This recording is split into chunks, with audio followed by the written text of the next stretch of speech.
Bitcoin touching a new record of $123,000 before pulling back slightly. That latest surge, though, comes as U.S. lawmakers are debating a series of bills that would regulate the crypto industry. One of them, known as the Genius Act, regulates stablecoins. President Trump has long urged for policymakers to revamp crypto rules in favor of the industry. Barron's senior markets analysis writer Paul LaMonica joins me now. Paul, good to see you, as always. So when we take a look at this, is supposed to be Crypto Week, right, in Washington. There are 3 bills. I mentioned one of them. What does this really look like? What would this mean in terms of changes if we see these bills move forward?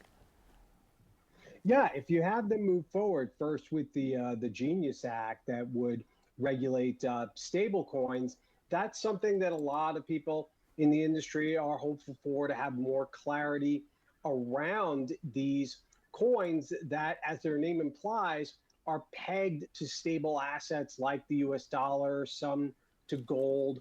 So they're not as volatile as Bitcoin, which hit a record high today, as you pointed out, above $120,000. You have USDC that's backed by Circle, the company that just went public and has done really well on Wall Street. Tether and their USDT is another so-called stablecoin, and they hover around a value of $1. The other bills, you've got, the Clarity Act that could give, as the name implies, more of a framework around digital assets if that passes.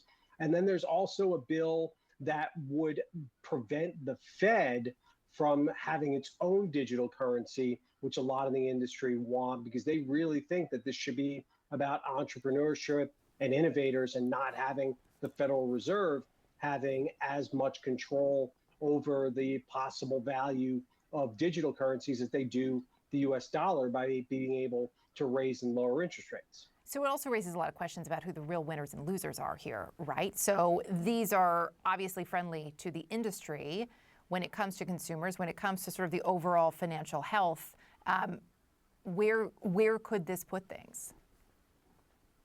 Yeah, I mean, there are obvious questions about conflicts of interest. We know that President Trump, through Trump Media and Technology Group, has a lot of investments in cryptocurrencies. So there are legitimate concerns there. But I think that the industry response to all this legislation, proposed legislation, is that they've been wanting to have some rules and guidelines. No one really benefits for long from a kind of wild, wild west atmosphere where everyone is basically creating the rules on the fly. Having a firm kind of rules in place and framework really gives the industry a lot more clarity. And I think that helps investors as well, and companies like Coinbase that's public also.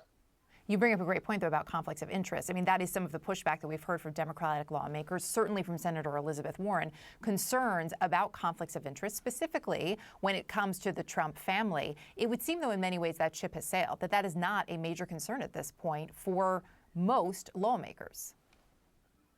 Well, I think when you look at the math, I mean, clearly, there is a Republican majority, so that would seemingly maybe explain why there isn't as much of a concern about the conflict. But obviously, Democrats are going to continue to raise concerns about the president's company, Trump Media, having skin in the game, if you will. But again, I think the industry is willing to, put politics aside. They're just happy to have more clarity, more rules and regulations that they can follow, and an administration that obviously is pro-crypto, which was not the case under Gary Gensler at the Securities and Exchange Commission under President Biden. He was widely criticized, I think, by people on both sides of the aisle as having, a very anti-crypto attitude, and not really being willing to take the time to come up with rules and regulations that might have been to the benefit of crypto investors. Yeah, certainly a shift, that is for sure. Paul, great to have you break it down for all of us. Thank you. Thank you.